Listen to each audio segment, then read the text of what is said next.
तो ये साल है 2005। चाइना के एक शहर में दो कार्स आपस में टकरा जाती हैं। इनका ज्यादा बुरा एक्सीडेंट तो नहीं हुआ, लेकिन फिर भी आगे की कार वाला आदमी अपनी गाड़ी से उतरकर अपनी गाड़ी पे पड़े डंट की फोटोज लेने लग जाता है, क्योंकि उसे अपनी कार की इंश्योरेंस जो करवानी थी। अब पीछे से जिस आदमी ने उसे हिट किया था वो भी अपनी कार से निकल आया। वो उसे अजीबोगरीब सवाल कर रहा था, लेकिन पहले वाला आदमी उसकी बातों पे बिल्कुल गौर नहीं करता। और तब एकदम से पीछे वाला आदमी एक चाकू निकालते हुए बुरी तरह उसके ऊपर फायर करते हुए उसे मार डालता है। बेचारे को तो सोचने का टाइम भी नहीं मिला कि उसके साथ हुआ क्या। उससे पहले ही वो मर गया। इस किलर ने उसे उसकी गाड़ी में बिठाया और खुद अपनी कार लेकर यहाँ से भाग गया। अगली सुबह इसी मर्डर सीन पे ताइसुक आया। वो एक इन्वेस्टिगेटर था। उसने यहाँ का सारा जायजा लिया और फिर गाड़ी में पड़े हुए डंट की तस्वीर लेकर यहाँ से चला गया। उसका मानना था ये उसके लिए एक अच्छा सुराग हो सकता था। इसके बाद हम मिलते हैं डोंग सू नामी एक गैंगस्टर से। कोरिया का बहुत बड़ा गैंगस्टर है और इसका सबसे बड़ा गैम्बलिंग बिजनेस है कोरिया के अंदर। इस टाइम वो अपने दुश्मन गैंग के लीडर से मिलने के लिए आया था, जो बिला वजह उसके बिजनेस में टांग लड़ा रहा था। गैंगस्टर यहाँ उससे करने आया था डील। इनकी बहस के दौरान इनके असिस्टेंट भी आपस में इन्हीं के लिए बहस करने लग जाते हैं। इस चीज से डोंगसो को गुस्सा आ जाता है और वो खड़े होकर सबसे पहले अपने ही असिस्टेंट को मारता है और फिर दूसरे आदमी के असिस्टेंट को मारते हुए उसके मुंह से उसके दांत ही निकाल देता है और कहता है, जब दो बड़े बात कर रहे थे तो तुम्हारी हिम्मत कैसे हुई बोलने की। हाथ में पकड़े हुए इन्हीं दांतों को वो नीचे पड़े हुए वोडका के ग्लास में डाल देता है और यही ग्लास दूसरे गैंगस्टर के सामने कर देता है। वो जो डोंगसो से बहुत ज्यादा डर चुका था, वो यही दांतों वाली वोडका पीकर डोंगसो की डन कर देता है। सीन कट होकर पुलिस स्टेशन में हम ताइसुक को देखते हैं, जो अपने सीनियर्स के साथ है। वो अपने सीनियर्स को बताता है कि शहर में हुए पिछले कई मर्डर्स का पैटर्न सेम है, बिल्कुल ऐसा ही जैसा कल एक मर्डर हुआ है। मुझे लगता है कि ये एक सीरियल किलिंग का केस है। उसके बाद सुनते ही उसके सीनियर उसके ऊपर गुस्सा हो जाते हैं और कहते हैं, पागल हो, मुझे लगता है ज्यादा हॉलीवुड मूवीज देखने लगे हो तुम। तुम्हारे पास एक केस है, उसी की इन्वेस्टिगेशन करो तो ज्यादा बेहतर होगा। दूसरी तरफ गैंगस्टर अकेले ही अब अपने घर के लिए निकल चुका था। अभी वो रास्ते में ही था कि एकदम से उसकी कार को कोई हिट कर देता है। ये कोई और नहीं था बल्कि वही सीरियल किलर था। डोंगसू ने कार से उतर कर देखा, टर्न नॉर्मल था। उसने इशारे से किलर को वापस आने को बोला और खुद गाड़ी की तरफ बढ़ गया, लेकिन वो किलर वापस गाड़ी में बैठने थोड़ी आया था। उसने एकदम से डोंगसू के ऊपर हमला कर दिया। आज उसकी किस्मत बुरी थी, वो ये नहीं जानता था कि वो हमला किस पर कर रहा है। डोंगसू ने पीछे बढ़ते हुए उल्टा इसी किलर को पकड़ लिया। उसने इस किलर को बहुत पंच मारे, जबकि किलर ने अपने डिफेंस में यहाँ चाकू चलाना नहीं छोड़ा। इसके रिजल्ट में डोंगसू ने उसी के हाथ से उसी का चाकू खींचकर उसी के ऊपर हमला कर दिया। अब ये बात किलर जान चुका था कि डोंगसू को मारना उसके लिए मुश्किल है। वो खुद भी जख्मी था, इसीलिए अपनी कार में बैठते हुए डोंगसू से पीछा छुड़ाने के लिए उसे अपनी कार से हिट करते हुए वो वहाँ से भाग जाता है। डोंगसू को हॉस्पिटल एडमिट कर दिया जाता है, जबकि हम देखते हैं कि वो किलर कहीं दूर फेराने में जाकर अपने जख्मों से खून रोकने के लिए अपने जख्मों के ऊपर स्टेपलर लगा रहा था। दूसरी तरफ डोंगसू के असिस्टेंट ने दूसरे गैंगस्टर के गैंग के ऊपर हमला करवा दिया, ये सोचते हुए कि जरूर डोंगसू के ऊपर हमला उसी ने किया होगा। लेकिन डोंगसू अगले दिन होश में आके अपने असिस्टेंट को बताता है कि हमला करने वाला दूसरे गैंग का बंदा नहीं था, मेरी सारी मेहनत बेकार की। हमला जिसने किया था वो तो अभी इस वक्त पुलिस से बचने के लिए अपनी कार वही छोड़ के अपना हुलिया बदलने के लिए आगे निकलता है और हुलिया बदलने के लिए वो एक दूसरे आदमी को मारकर उसके कपड़े पहन लेता है। यहाँ डोंगसू भी किलर का पता चलवाने के लिए किलर की कार की डिटेल्स अपने असिस्टेंट को देता है। उसे हर हाल में किलर अपने पास चाहिए था, क्योंकि उसके इस हमले ने डोंगसू की रेपुटेशन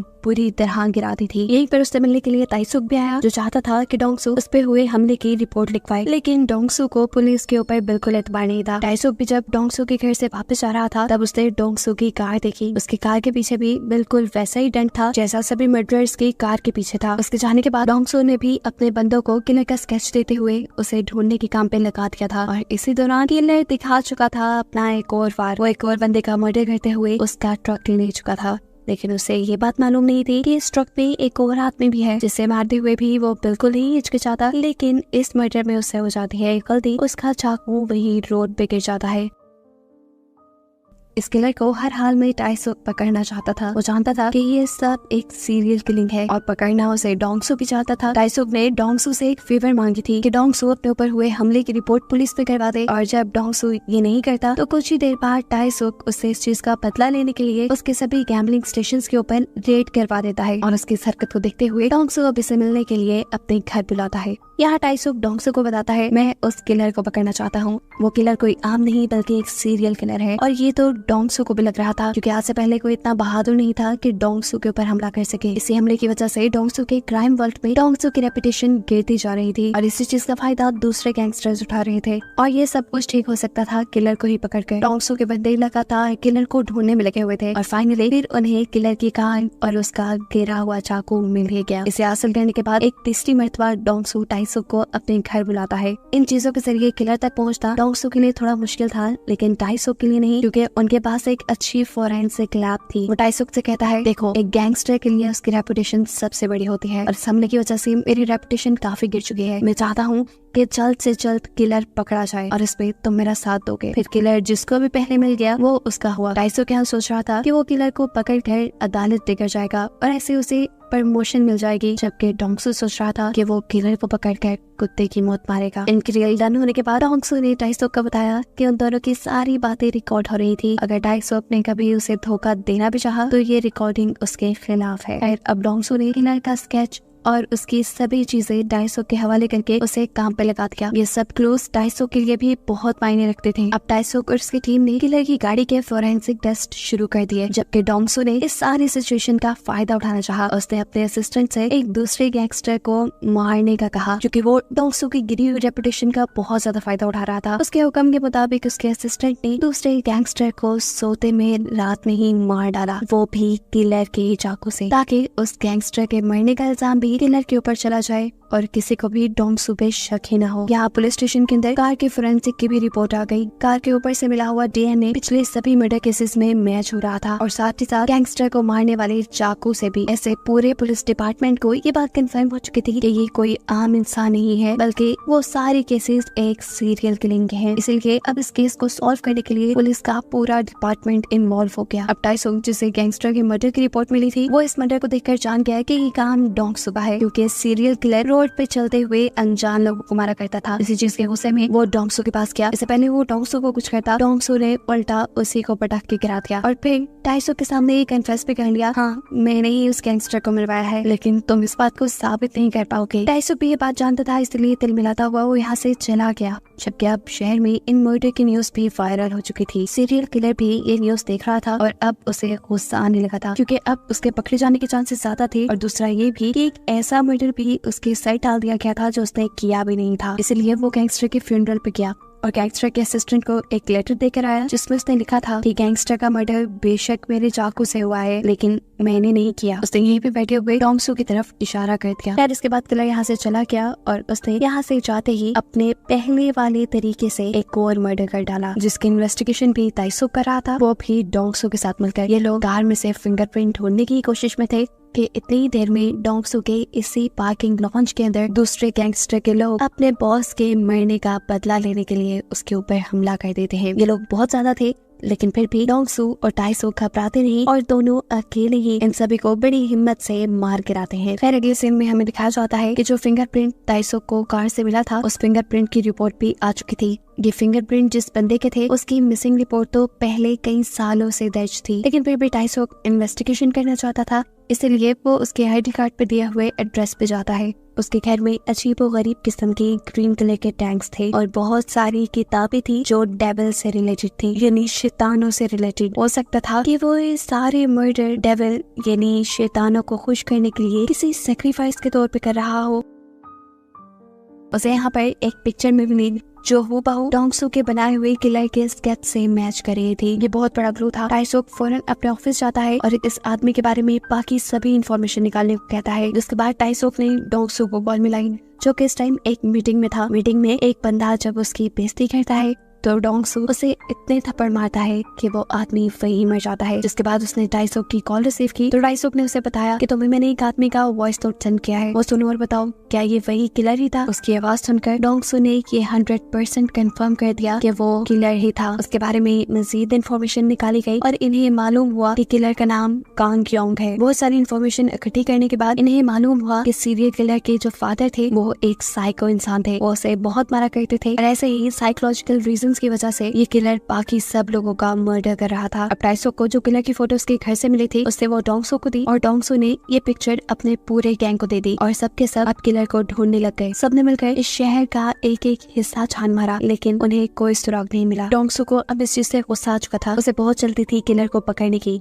इसलिए वो टाइसोक से मीटिंग करना चाहता था, जिसके सिलसिले में वो रोड पे आ जाता है। वो अभी टाइसोक का इंतजार ही कर रहा था कि बस स्टॉप पे उसे एक बच्ची नजर आई। बहुत ज्यादा बारिश हो रही थी, वो बच्ची बारिश में भीग रही थी, जहाँ डोंगसो ने उस बच्ची को अपनी अम्ब्रेला दे दी। इतनी देर में यहाँ टाइसोक भी आ गया, जिसने उस लड़की से कहा अनजान लोगों से सामान नहीं लेना चाहिए, वो गैंगस्टर भी हो सकते हैं।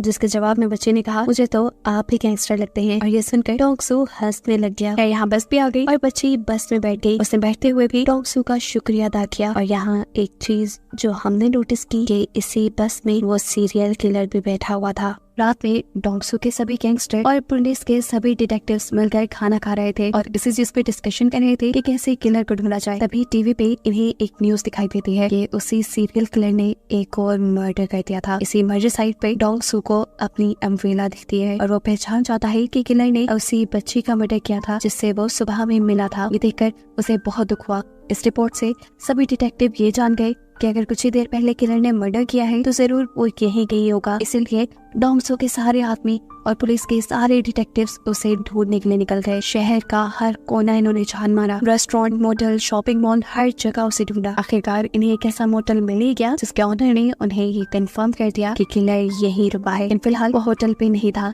इसलिए सब लोग मिलकर उसका इंतजार करने लगे। किलर देर रात में आया, सभी लोग बेसब्री से उसका इंतजार कर रहे थे, लेकिन आते ही इस नाटक को किलर ने भांप लिया। वो जान गया कि यहाँ कुछ ना कुछ गड़बड़ है, इसलिए उसने फौरन गाड़ी मोड़ी और यहाँ से निकलता बना। लेकिन अब डोंगसो और टाइसो की भी पूरी टीम उसके पीछे लग चुकी थी। बहुत दूर तक इन लोगों ने उसका पीछा किया और आखिर में 3 अलग-अलग रास्तों से आकर इन्होंने किलर की कार के ऊपर हमला कर ही दिया। अपने आप को बचाने के लिए किलर गाड़ी से निकलकर भाग गया और ये लोग भी गाड़ी से निकलकर उसके पीछे भागने लगे। किलर उनके हाथ लग नहीं रहा था। तब डोंगसो ने टाइसो को अलग-अलग डायरेक्शंस में भागने का इशारा किया और इनके अलग होने का किलर ने फायदा उठाया। उसने डोंगसो के एक साथी को यहाँ मार डाला। मरते मरते भी डोंगसो के इस असिस्टेंट ने डोंगसो से वफादारी निभाई और उसने बहुत हिम्मत करके ये बात बता दी कि किलर कहाँ भाग रहा है। उसकी बताई डायरेक्शन पे चलते हुए डोंगसो एक बार तक पहुंचा जहाँ उसने देखा कि 2 लड़कियां गाना गाते हुए रो रही हैं। वो समझ गया कि जरूर अंदर किलर ही होगा। किलर भी अंदर डोंगसो का ही इंतजार कर रहा था। उसका प्लान था कि वो आते ही डोंगसो के ऊपर हमला करेगा और डोंगसो को मार डालेगा, लेकिन डोंगसो उससे कई ज्यादा चालाक था। उसने पहले लड़कियों को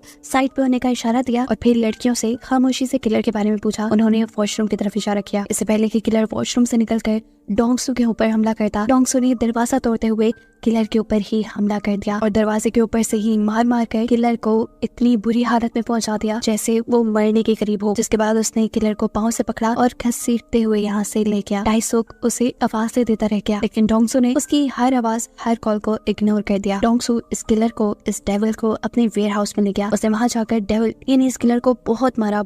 लेकिन अजीब बात थी कि किलर सिर्फ पागलों की तरह हंस ही रहा था। इससे पहले कि अब वो मार कर इस किलर को मार देता, एकदम से यहाँ के शीशे टूटते हैं और कोई डोंगसो के ऊपर अपनी कार चढ़ा देता है। ये टाइसोक था जो किलर को यहाँ से लेने के लिए आया था। उसके इस हमले से डोंगसो बेहोश हो चुका था, जिसके बाद वो किलर को यहाँ से ले गया। टाइसोक अब किसी इवॉर्ड की तरह इस किलर को पुलिस स्टेशन के अंदर लेकर जा रहा था और सब लोग उसे हैरानी से देख रहे थे। मीडिया में भी ये न्यूज फैल चुकी थी कि फाइनली पुलिस ने किलर को पकड़ लिया है।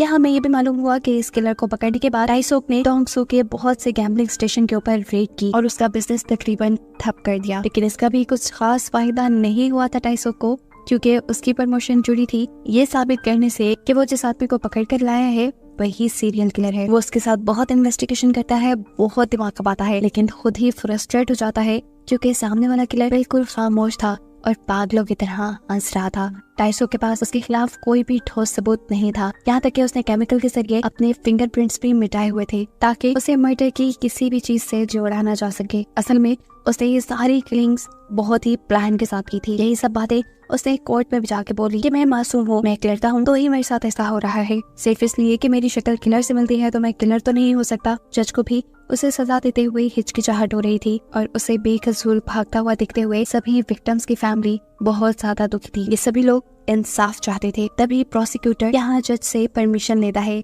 एक आखिरी गवाह को बुलाने के लिए। ये गवाह कोई और नहीं था बल्कि डोंग सू ही था, एक वाहिद गवाह, एक वाहिद विक्टिम जो इस किलर के वार से बच निकला था। वो यहाँ कैसे आया था, इसके पीछे भी एक कहानी थी। टाइसो के पास इस किलर के खिलाफ कोई सबूत नहीं था, जबकि वो इस किलर को सजा दिलवाना चाहता था। इसीलिए वो गया डोंग सू के पास। उसने डोंग सू से बोला, हम दोनों का मकसद सेम है, हम दोनों ही उस किलर को पकड़वाना चाहते हैं, तो अच्छा यही नहीं होगा कि हम इसके लिए कानून का सहारा लें। डोंग सू जब नहीं मानता तो यहाँ उसे ब्लैकमेल करने के लिए टाइसो एक रिकॉर्डिंग प्ले करता है, जिसमें डोंग सू ने कन्फेस किया था कि उसने अपने दुश्मन गैंगस्टर को मरवाया है। ये सुनकर डोंग सू के पास भी टाइसो की बात मानने के अलावा कोई रास्ता नहीं था। उसी वजह से डोंग सू आज कोर्ट बैठा। उसने ईमानदारी से अपना यहाँ बयान रिकॉर्ड करवाया कि उस दिन वो यही आदमी था जिसने डोंग सू के ऊपर हमला किया था। डोंग सू की बात काटते हुए किलर का वकील बोलता है, हम एक गैंगस्टर की बात पे यकीन नहीं कर सकते। जवाब में डोंग सू कहता है, अगर इसने तुम्हारी फैमिली में से किसी को मारा होता शायद तब तुम ऐसा ना कहते। उसकी बात सुनकर किलर हंसने लग जाता है और यहाँ डोंग सू को गुस्सा आ जाता है और वो खड़े होकर अपनी शर्ट उतार देता है। वो अदालत में पूरे हमले की स्टोरी बताता है और दिखाता है कहाँ कहाँ किलर ने उसके ऊपर हमला किया था। इसके बाद वो अदालत में एक स्केच भी दिखाता है जो हमले के फौरन बाद डोंग सू ने बनवाया था। यहाँ पर डोंग सू ने अदालत में एक लेटर भी दिखाया जिस पे लिखा था कि मर्डर मेरे ही चाकू से हुआ है। इस टाइम डोंग सू ने इस लेटर का दूसरा हिस्सा फाड़ दिया था जिसमें ये लिखा था कि मर्डर मैंने नहीं किया। अपनी बातों पे यकीन दिलाने के लिए डोंग सू जज से कहता है, आप चाहें तो इस किलर की शर्ट उतरवा के देख सकते हैं, क्योंकि उस रात मैंने भी इस आदमी की चेस्ट पे वार किया था। पुलिस जब चेक करती है तो निशान बिल्कुल वही था जहाँ डोंग सू ने बताया था और ऐसे डोंग सू के बयान की वजह से किलर को जिंदगी भर की सजा हो जाती है। साथ ही साथ डोंग सू जो कि एक गैंगस्टर था, यहाँ अदालत उसे भी उसके गलत काम की वजह से सजा सुना देती है। लेकिन एक प्लस पॉइंट ये था कि डोंग सू की दी हुई गवाही की वजह से उसकी सजा बहुत कम हो चुकी थी और इस सब के नतीजे में अब टाइसो को भी प्रमोशन मिल चुकी थी। डोंग सू अब जेल में जाता है जहाँ बहुत सारे लोग उसे झुककर सलाम करते हैं। यही दूर बेंच पे हमें एक आदमी दिखाया जाता है जो वहाँ बैठा बुक पढ़ रहा था। ये कोई और नहीं बल्कि वो सीरियल किलर ही था जिसे देखकर डोंग सू हंस रहा था। असल में अपना कन्फेशन रिकॉर्ड कराना, अपने ये जुर्मों पे जेल आना, ये सब भी डोंग सू का ही प्लान था, क्योंकि उसने कसम खाई थी कि अपने ऊपर हमला करने वाले आदमी को वो खुद मारेगा। और टाइसो के साथ काम करने की शर्त भी उसने यही रखी थी कि अदालत की सजा सुनाने के बाद किलर को कानून नहीं मारेगा बल्कि वो खुद मारेगा, जिस पर टाइसो मान गया था। ऐसे प्लान के मुताबिक टाइसो ने उसे उसी जेल में रखा जहाँ पे पहले से ही किलर था। इसलिए तो डोंग सू अब बहुत खुश था। वो हंसते हुए एक रस्सी लेकर वॉशरूम में जाता है जहाँ पर किलर पहले से ही नहा रहा था। डोंग सू को देखकर उसकी सांसें खुश्क होने लगी। डोंग सू ने मुस्कुराते हुए से कहा, चलो वो खेल खत्म करते हैं जो हमने शुरू किया था। यानी साफ जाहिर था कि यहाँ डोंग सू उसे मार देगा, लेकिन उससे पहले ही ये मूवी यहाँ खत्म हो जाती।